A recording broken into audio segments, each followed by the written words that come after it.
What is up, everybody? It's Dylan Ashcraft from Ellipsis TCG here. No webcam this time because I'm not feeling too great. You guys don't want to see this right now. But I'm here to talk to you guys about the decks that I think are really important to take notice of going into the 2019 Nationals.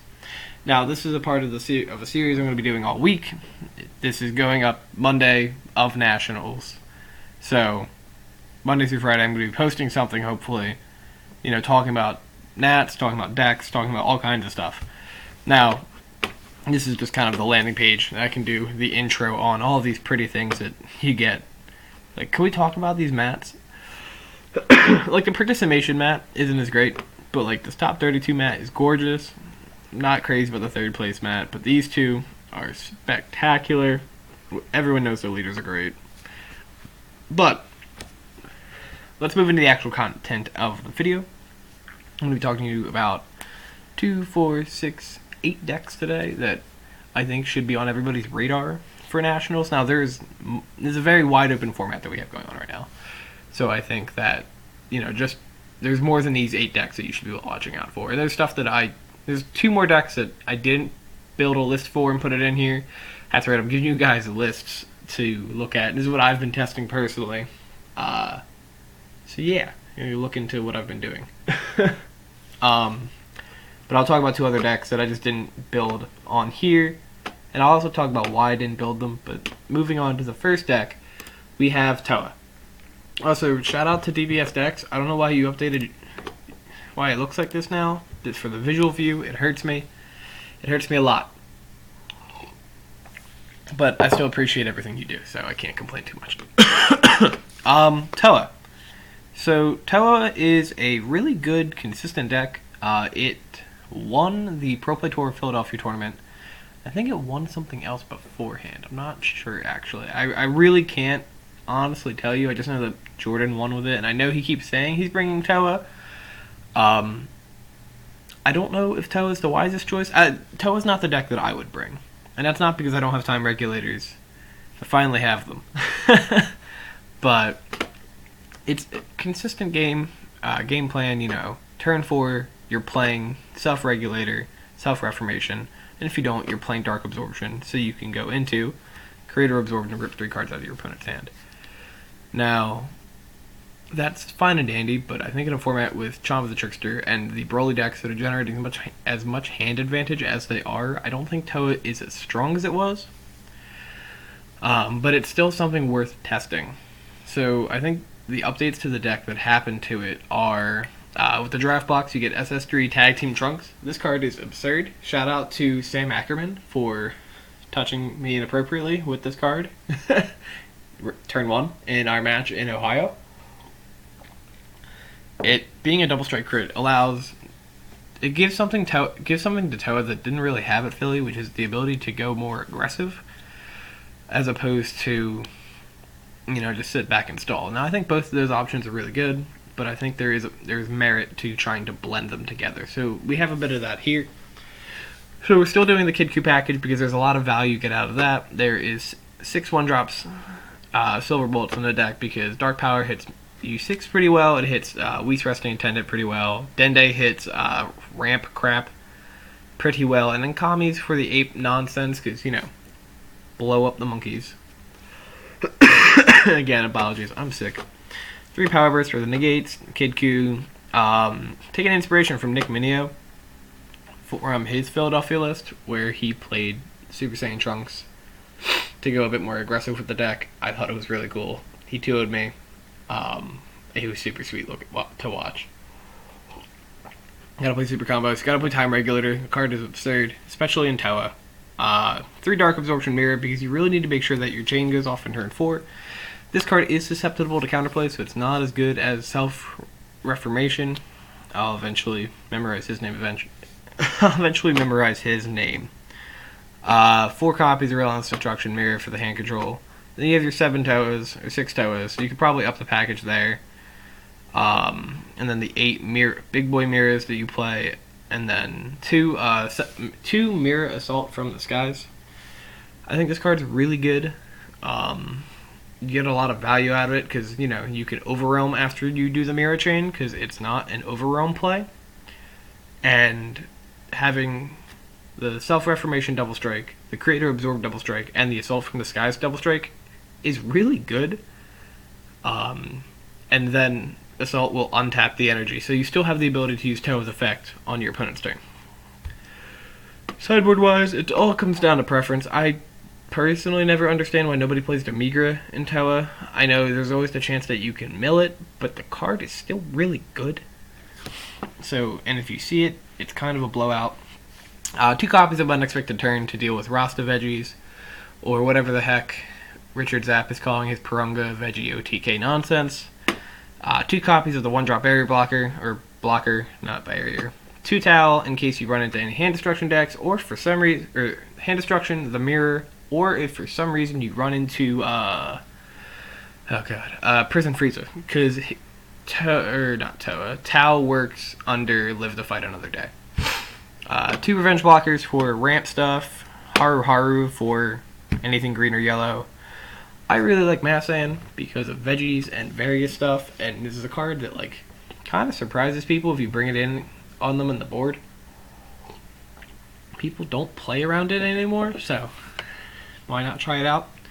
And then 2 copies of Hidden Power E Supreme Kai, just because sometimes throwing this can mess up your black count in for your awakening, but I still think what it can do, like what it does for you, is actually pretty valuable. It gives giving double strike to a lot of your stuff can help you out a lot. Like Super Saiyan Trunk becomes a potential kill option when you have that.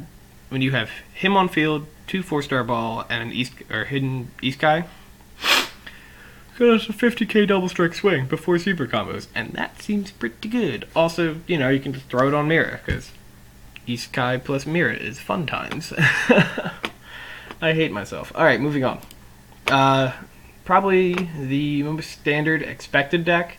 I think if you asked anybody what deck do you expect to see at Nationals, it's going to be Gogeta Shenron. Awkward pause for drinking water. This is a pretty run-of-the-mill list. You're playing 4 Objection, 4 of the UI Goku, because this thing is insane, and it's also a fusion target, which is also insane. 3 out-of-cost Vegetas, because alternate win conditions are alternate win conditions.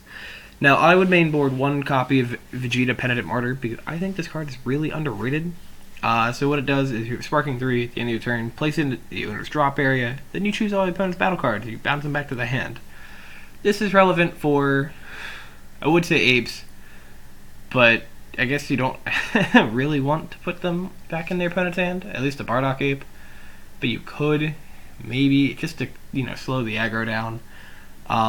It's good against U6, like it's surprisingly really good against U6. It hits a lot of random stuff too. And like protection against random decks is pretty good for something like Shenron, honestly. Especially since you can just World Peace this thing out.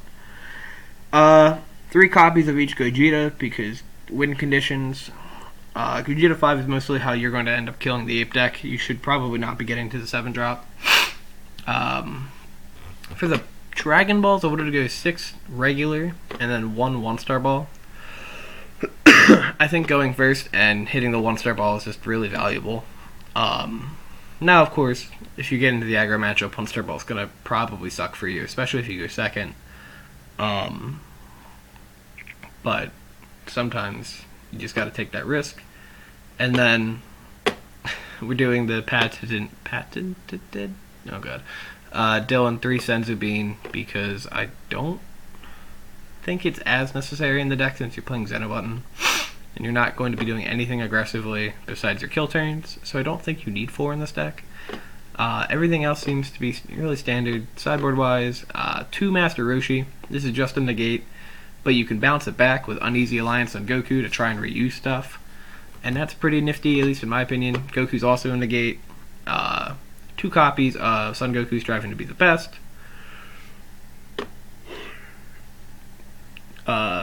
2 copies of We Arrested Attendant for the ramp mirror matches, or the Gogeta matchups. 2 Kami Global Unifier. This should probably be Dende. However, you can swap it out if you'd like. It comes down to a preference, so what you're more afraid of. You also probably could swap out Roshi for Dende if you would rather have both, but this is, just what I've been testing. 3, assembling the squad. This is to push out Son Goku, push out Dimensional Leapers. You can also push out the Uneasy Alliance. That way you can bounce back anything, really. You can bounce back one of the other 3 drops. You can bounce back your Roshi Negate. It just helps you, get stuff, flowing pretty well. And then the 1 copy to me group, because sometimes you don't get the Gogeta 7, and you just need to kill them with, the best overrun card in the game. Kidding, that's Mira. Next up is Shenron's more energy-loving brother, which is Purunga Ramp. Now, this is a different version of Purunga Ramp. I wanted to test some stuff with the Magnificent Collection, specifically the Gogeta one, or the Broly one, whichever one has all the dual color stuff in it.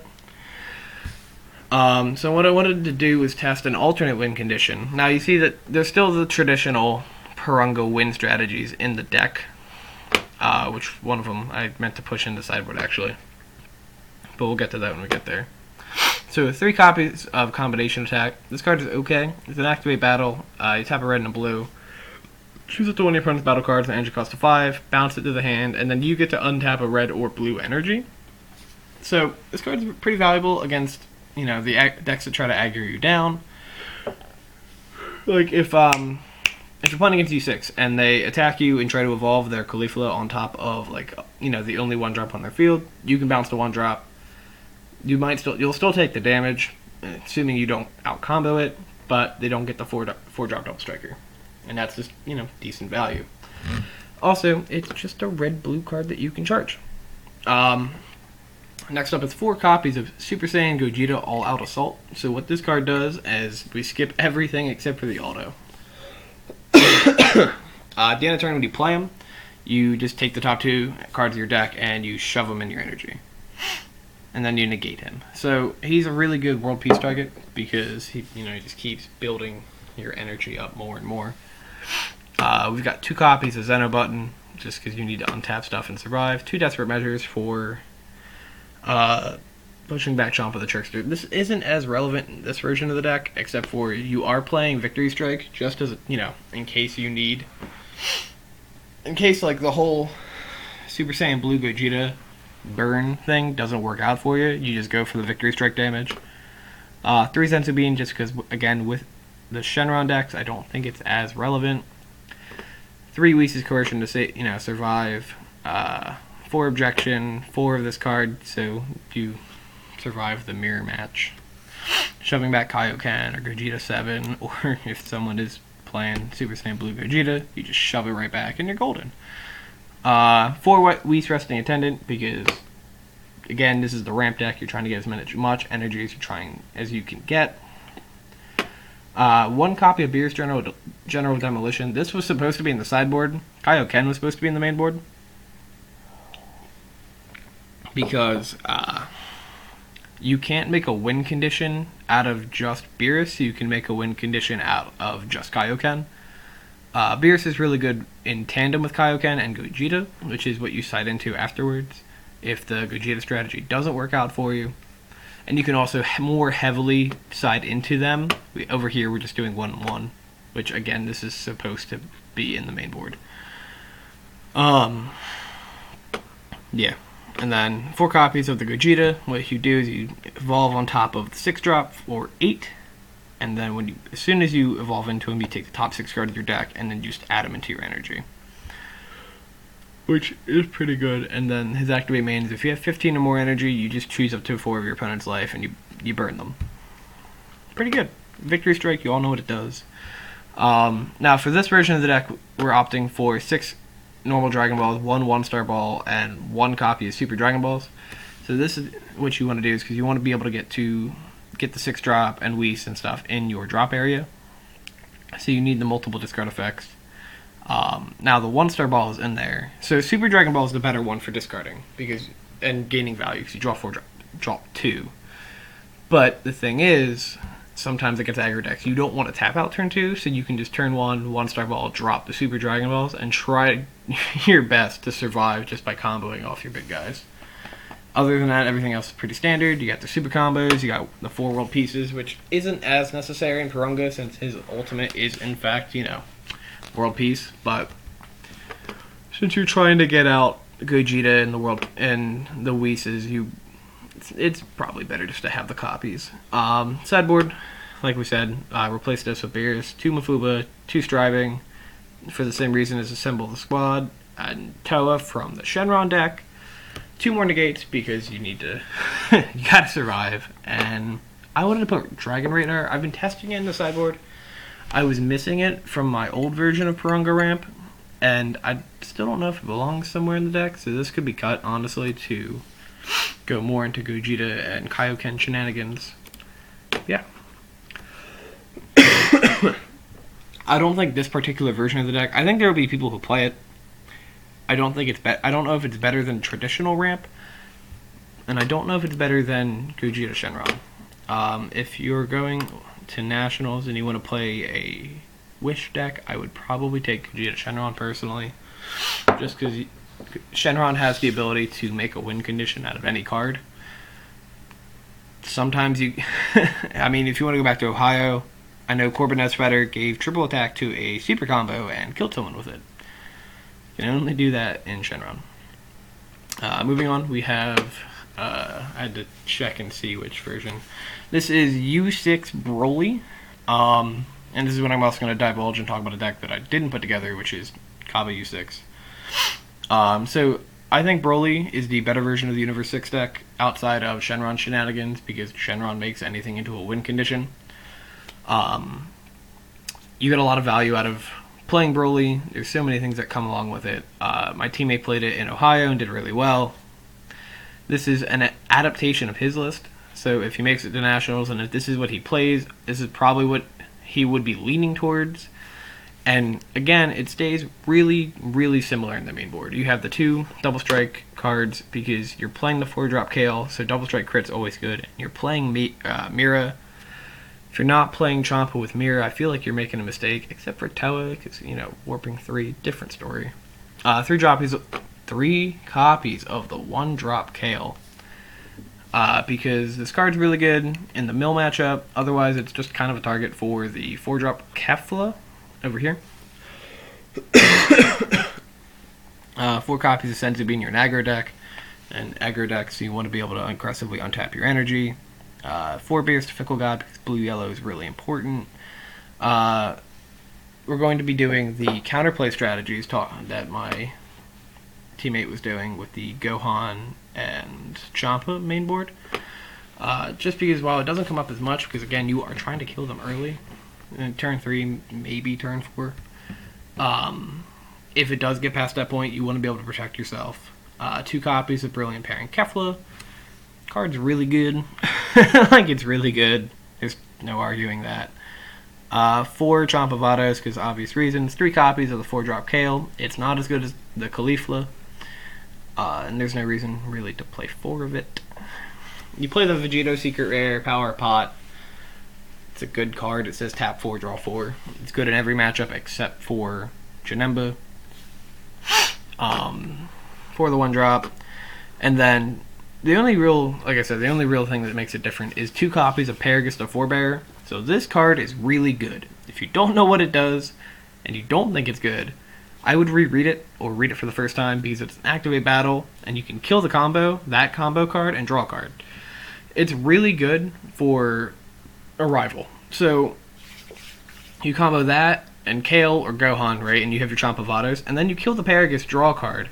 So your hand doesn't take as much of a hit, and you get to cycle through your deck a lot faster. It's pretty good. I don't know if it's a card you'd play 4 copies of. You could, to make your deck 46 cards. I think 2 is probably fine, because it's not something that it's not amazing. I don't know. I'm gonna move on. 2 copies of Mirror, because you have to. Sideboard wise, 2 copies of Desperate Measures. You want to make sure your stuff lands, especially Mira. You can't let your opponent Champa your Mira. It just doesn't go very well for you.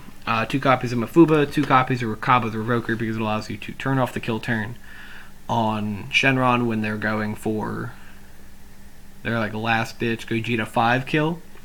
It also allows you to completely win the mirror match, because if this card doesn't get bloodlusted, you turn off Jump of Autos and your opponent kind of just passes. 2 copies of Khalifa the Troublemaker. This card would be in the main board if it weren't for Paragus. I still think it's really good and definitely worth playing. I just don't know if it warrants main board space. 2 copies of Frost to pass to full power. Card's really good. You can shuffle 3 cards back in the mill matchup, or you can manipulate your opponent's graveyard against Shenron, and that's pretty valuable. 3 copies of Haru Haru. This is a green and yellow format, primarily yellow, so this is a safe card to board in and slam down against your yellow Broly mirror matches. You run the risk of getting bloodlusted, but 9 out of 10 times if the bloodlust is at 1, they're going to try and... They might have the card, but what they're going to probably do is just hold it for something that's more valuable for them to bloodlust. And then 2 copies of Tien Shinhan Returning Fire, because blue decks and red decks are a thing. Kind of. Not really, but Janemba's there, so yeah. I think if you're doing... I 100% think if you're doing U6, you should do Broly. I don't think you should do Kaba, but we're going to move into the deck builder real quick. So I wanted to talk about an interaction that you can do if you wanted to play Kaba. Let's go into build deck. It's a yellow card from the, whatchamacallit, Magnificent Collection. And it's a 1-drop Khalifa that says, if it'll load, it probably won't load. Did I find it? Nope. It's something along the lines of, you can look how crappy my computer is, and there. It's subsequent internet connection. You can play a 4-drop Kale from your drop for free, but what it does is you negate the autos of the card for the rest of the turn. But the reason it's good is for 1 energy you can go into the Kefla Brilliant pairing, or if you're playing Meteoric, oh god, it's either Meteoric Impact or Meteoric Energy. I forget which one got which. It's loading slowly. But you can go into them for a cheaper value. And I think that's probably one of the best things that the Khalifa or the Kaba U6 deck got out of the set. But Kaba U6 sideboard is so limited, and I think that's probably the biggest problem with the deck. It just gets abused by, Broly. So, again, if you're going with U6 to Nationals, play Broly. Oh, it loaded. Yeah, so if your leader is a yellow U6 and your opponent has 3 or more energy, you get to play it, choose a blue Kale, play that in rest mode, and then you get to evolve on top of it, which is pretty nifty. I just want to check something real quick, and we'll move on to the next deck. Meteoric Energy. Yeah. So, Union Pitar for 1 yellow. Over the 4-drop Khalifa and Kale. And then this one just evolves on top of them regardless. Alright, moving on is Xate. This is the deck that I will most likely be playing at Nationals. I feel very confident. I think it's probably the best deck in the format in the right hand. So if you have time, if you have a lot of time practicing it, or if you've been testing it, you'll be okay. I don't think it's a deck you can play cold turkey. It's complicated. Like, the deck itself is complicated. Unless, you see 4 apes every game. But, yeah.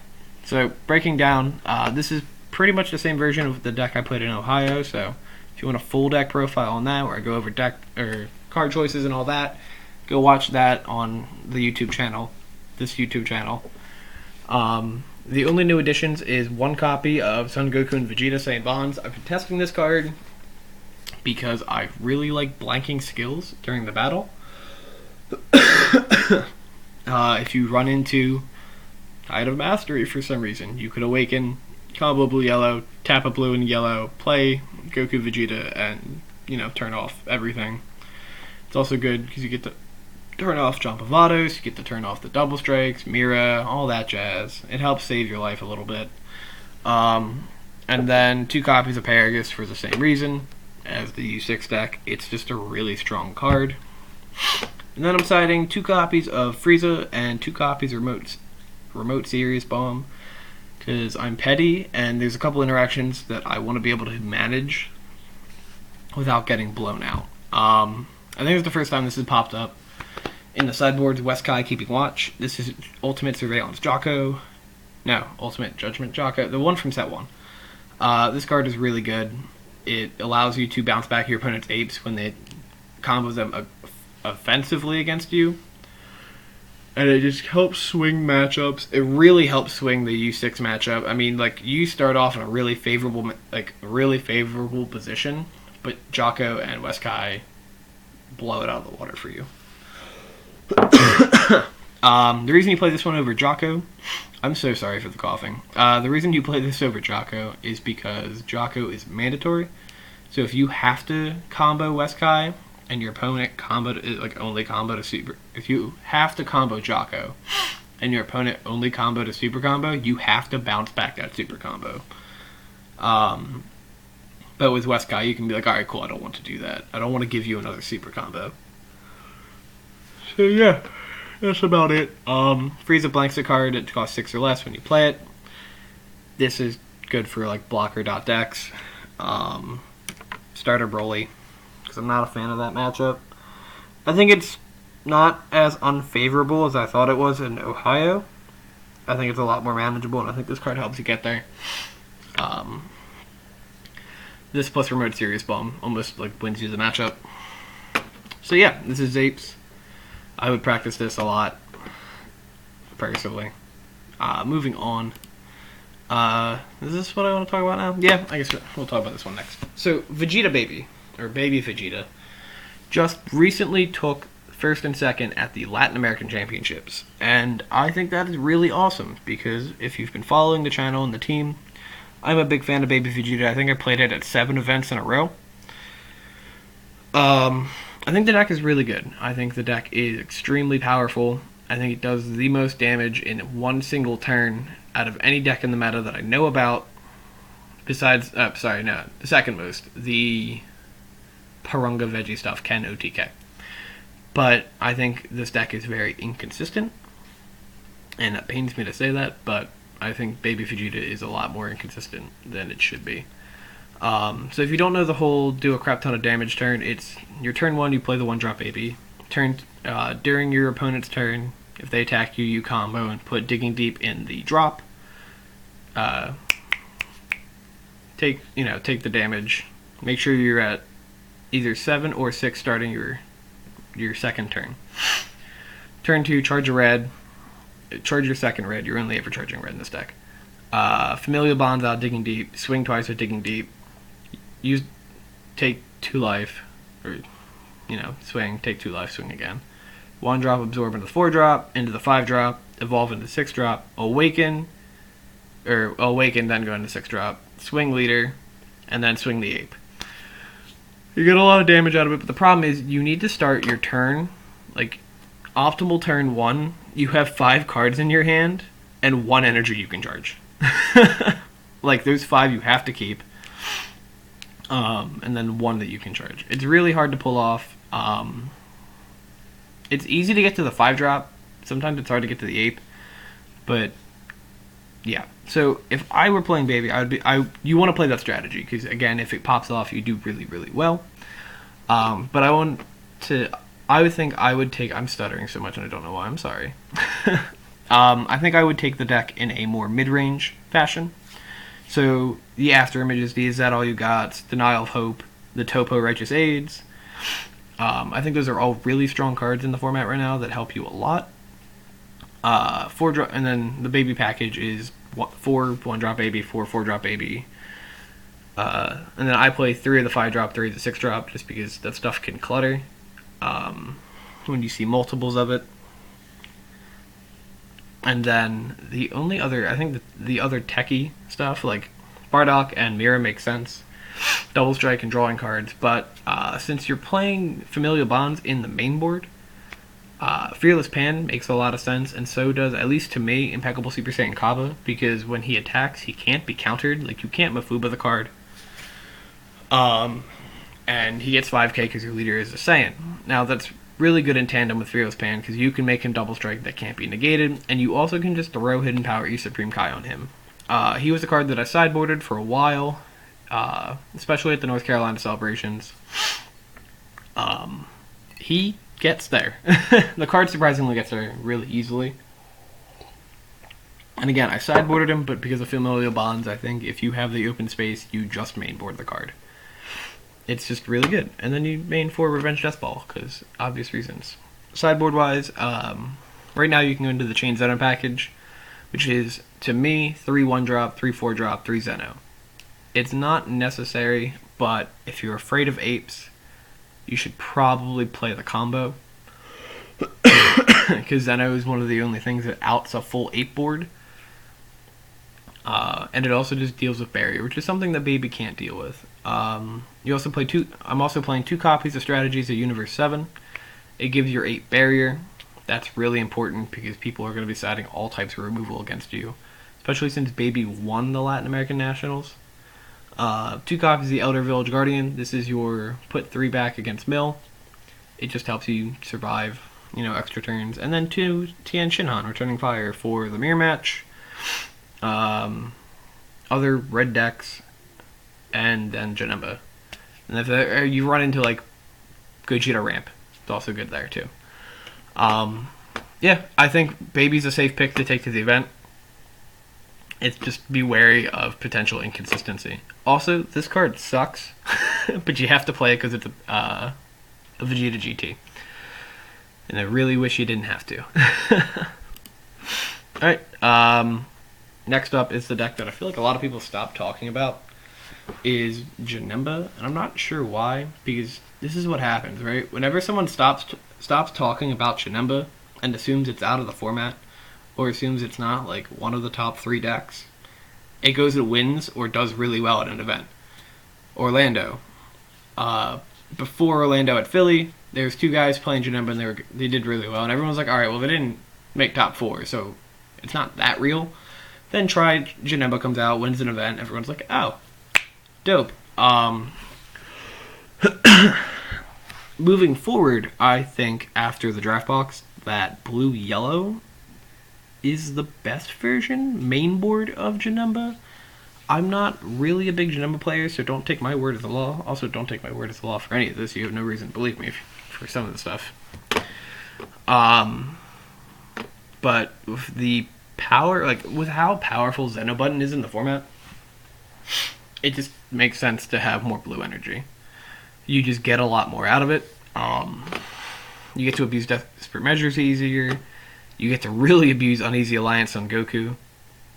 If you've never tested against somebody on Untapped who has Bojack negated you, milled you, then Goku to Goku negate and then bounce back the Bojack, it's really annoying. It's really, really annoying. You can also bounce back Chop of the Trickster, which is apparently not in the deck. Why did I not put that in the deck? It's supposed to be in the deck. Imagine the Raging Spirit is now Chop of the Trickster. Actually, probably the Janemba Agent Destruction, to be honest with you. But yeah, Champa should be in here. I don't know how the hell I missed that. But you get the bounce back Gohan and Champa. You get the bounce back Raging Spirit. I think Raging Spirit's also really good right now, because the combo into plays during your opponent's turn. They're not going to really counterplay it too often, and it just helps you mitigate some of the battle cards that your opponent plays. Being able to kill stuff. I have 2 copies of Frost Deadly Poison in the deck. It's a card that's so situationally good that sometimes it just gets you there, and sometimes it's a dead card. It's also a blue-yellow. You can just charge that and then charge Beerus in the next turn. I can see cutting that card down to 1. I can see cutting down Janemba Agent Destruction completely. You also play 3 copies of Ultra Instinct Goku because this card is absurd. Absurd. And Janemba's the deck that, if anything, has 4 energy open, it's going to be Janemba. And then you can side into the green package. 2 Kami, 4 Vegeta the Cruel, 4 Infamous Villainy Cell, just to get there. And then 2 copies of Piccolo Assimilated Ability, because if you're a subscriber to 3xG, you've probably read the posts that Pat has made, and where he clamors about this card, and it's a pretty good card. Because it's an activate battle, you get to KO something that costs 5 or less, and then you draw a card. So it allows you to kill Gogeta 5, it allows you to kill a lot of random stuff. So if you're getting really pressured by the Bardock Ape. Like, say they're going really far in on this attack, right? Because they think it can kill you. You go, oh, cool. Pop it. Draw a card. And all you need to do is have 2 creatures on the field, including him. So, your counterplay, and then him, and you're golden. Like, or Bojack. Like, it's a really strong card. It only needs 1 green as well. So it fits with the rest of the deck. You can just charge your 1 green and then continue on with your life. I think Janemba is something you should really, really test against. Don't think it's not in the meta. People are going to bring the deck. It's like, it's honestly old trustworthy at this point. Like, oh, I don't know what to play. I'm just going to play Janemba. Be careful. Also, if you're not playing Champa or Isekai in your Janemba list, I really think you should try it out, because Kill Nemba is a thing. Thank you, Eric Goodwin. Alright, last deck that we're going to be talking about, and because we've been going for 35 minutes now. Dear Lord. I need to go take medicine. Starter Roli is really good this format. Starter Roli, honestly, is pretty good overall in most formats, because this is like the dark horse deck of the game right now, where it kind of just comes out of nowhere. Like, you forget about it, and then it shows up, and you're like, holy shit, I don't know how to deal with this deck. It's blowing up my entire strategy. The 8-drop is a thing. The secret rare is a thing. Like, how do I get around the secret rare? I don't have Bloodlust in my hand. I Bloodlusted something else. It's a whole thing. So I think Starter Broly he's something you're considering going into Nationals. It has great general matchups. It has a good matchup against Zapes if you don't know what you're doing. It has a pretty good matchup against Red-Yellow Apes, which I forgot to talk about completely. It's a good deck overall. I think Green-Yellow is the best version of it, especially with the new Magnificent Collection cards. Especially SS Broly, All Out Assault. You arrival it in. I think you tap a green and a yellow. And then when you play him, or when it's switched to active mode by a skill during your turn, you can KO a card that costs equal to your opponent's energy or greater, or you can just draw a card and then tap something. Which doesn't seem amazing at first, but in practice, it's a really strong effect. Other than that, everything is really, really, cut and dry. 3 Mechanism, 3 Broly, 4 Goalie Might, because this card's stupid. The Paragus stuff. The small yellow package, like, you could honestly put a bit more of the yellow stuff in there if you'd like. This is just what I was testing. And then side deck-wise, 3 of the Sorrowful Strike TN. This is the same thing as Frost. This is your discard, put back 3, because you just need to survive against Janemba, because they're going to have the counterplays and negates to prevent you from killing them for a while. And, like, the thing is, you're going to draw cards. You quite literally you will most likely have to draw more than 1 card every turn. That's just how it is. And it can be rough against Janemba. So, I would play this card. 1-drop Roli is good for finding the secret rare, especially against the Janemba matchup. Finding that card early and holding it in your hand means you are almost good to go. 3 TN for Janemba and various red or blue decks. The card is absurd. It's not balanced at all. It just really isn't. 3 Nimbus for U6. But even then, honestly, I think against U6 you're probably fine. 2 Sky for Apes, for the same reason, as mentioned earlier. And then 2 Wailing Spirit. I'm not sold on this card, but it's cute, and I kind of like playing it. You get to play a Broly BR card with energy cost of 4 from your deck and negate its skill for the duration of the turn. The reason I think this is okay, that's kind of worth citing in, is it's green-yellow energy for, that can be your 1 yellow that you need for Odd Assault or this stuff. But if you don't want to rush down your life, say you're playing against, U6 and you want to go slower, you can do that. You can Wailing Spirit in, play the 4-drop, and just ignore the 1-drop Broly. It's also just another option. So if for some reason you can't get to the 1-drop Broly turn 1, which I don't know how the hell that's happening, but they could all be in life. You can wait till turn 2, Wailing Spirit out the 4-drop, and then you have something the next turn to go into stuff. It's not optimal. There's probably something better you can put in that spot, like another yellow card that you can combo with, but it is something that's worth testing. So that's the 8 decks that I built and I want to talk to you guys about. Feel free to, comment down below what you think of any of these. My builds are sure as hell not perfect. And again, there's definitely more decks in the meta. Panda's a thing. God, I'm trying to... Mono Blue Oob is apparently kind of real. Kaba U6 is real, if you think it's real. That's a shout out to my Discord, because I don't respect that leader. There's a lot of various things in the meta. Like, there's different versions of ramp. So just do what you can to test as much as you can and be prepared. If you were to build a gauntlet, I think these are the 8 decks that you should test against. And then throw in a couple other ones, like Mono Red Pan, Red Green, Value Town Pan, and Kid Ku. Those are probably the big 3 that I would test against the most besides these 8. Alright, I've been talking for 40 minutes now. I gotta go take medicine because I feel like shit. Thank you guys for watching, especially if you've stayed the entire time. Make sure to like, comment, and subscribe. Let me know what type of videos you would like to see throughout the week. I've got Monday, Tuesday, Wednesday planned, but Thursday and Friday. If you guys comment on like today's video, I can make that stuff happen most likely. And yeah, if you are at Nationals, come see me. I'll be wearing my green and purple jersey most likely, so that'll be fun. Bye guys.